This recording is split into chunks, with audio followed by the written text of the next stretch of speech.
During its first 6 years, MGM had grown to 6,000 employees, including 61 stars or feature players, 17 directors, and 51 writers under full-time contract. The 1930s would bring incredible change to the industry, to MGM, and to Eddie Mannix and Howard Strickling. By 1935, they would be known throughout Hollywood as MGM's Fixers. By 1930, Mannix was general manager below Mayer and Thalberg. He had friends in every arena. Sundays were spent in poker games at Sam Goldwyn's mansion with Joe Skink, Sid Grauman, Eddie Cantor, and several Marx Brothers. The games were expensive. It wasn't unusual to lose $150,000. Bernice kept up the Linden house, and Eddie continued his affairs. Mannix had cultivated powerful government friends, and underworld connections that he had developed on the streets of New Jersey remained strong. His friends included mobsters Mickey Cohen and Jack Dragna, and bootlegger-turned-agent Frank Orsatti. In 1930, he was put in charge of MGM's private police force, managed by Culver City Police Chief Whitey Henry. In 1929, Strickling shared his Kings Drive house with Ivan St. John's. Ike was separated from writer Adela Rogers St. John's. The daughter of famous criminal defense attorney Earl Rogers, Adela was a writer for the Hearst Syndicate, a reporter for the Los Angeles Examiner and Los Angeles Times, and a movie writer for Photoplay. She and Ike were married in 1914 when she was barely 18. She wanted to keep her maiden name, unheard of then, but her family talked her out of it. She became Rogers St. John's. Ike was the West Coast editor for Photoplay. By 1920, they had 2 children. It was an unconventional marriage, and the couple separated often, but Strickling would use his relationship with Adela for years. In late 1930, Strickling inherited the job that he so diligently lobbied for, the head of publicity.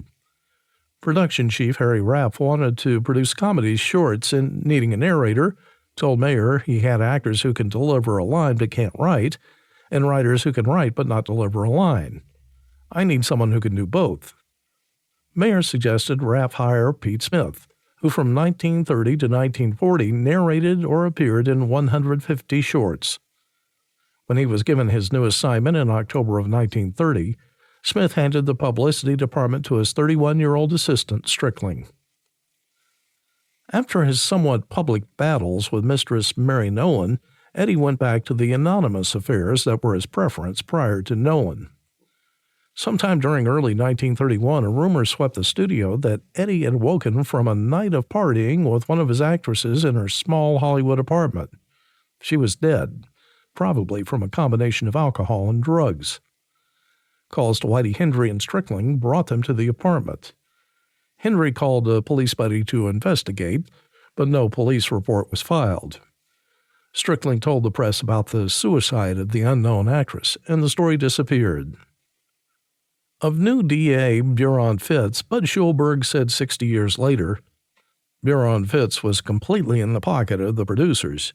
You could literally have somebody killed and it wouldn't be in the papers. On May 31, 1930, his top assistant put that theory to the test. That afternoon, Dave Clark was in Charles Crawford's 6665 Sunset Boulevard office with Herbert Spencer, a writer for the political magazine Critic of Critics. Crawford was a lawyer and power broker who controlled L.A.'s bootleg liquor trade, dealing with corrupt lawyers, police, and the mob. His nondescript office had barred windows, bulletproof glass, and a fortified concrete bunker. Handsome Dave Clark was running for his seat as a district court judge. When police arrived, Crawford and Spencer were dead. Clark was seen running from the office, but told the jury Crawford tried to recruit him to frame an honest policeman. When he refused, both men drew guns and he shot them. He was somehow acquitted but lost the election. Still, 60,000 L.A. voters cast their vote for the killer who was living in a $300,000 house while making $15,000.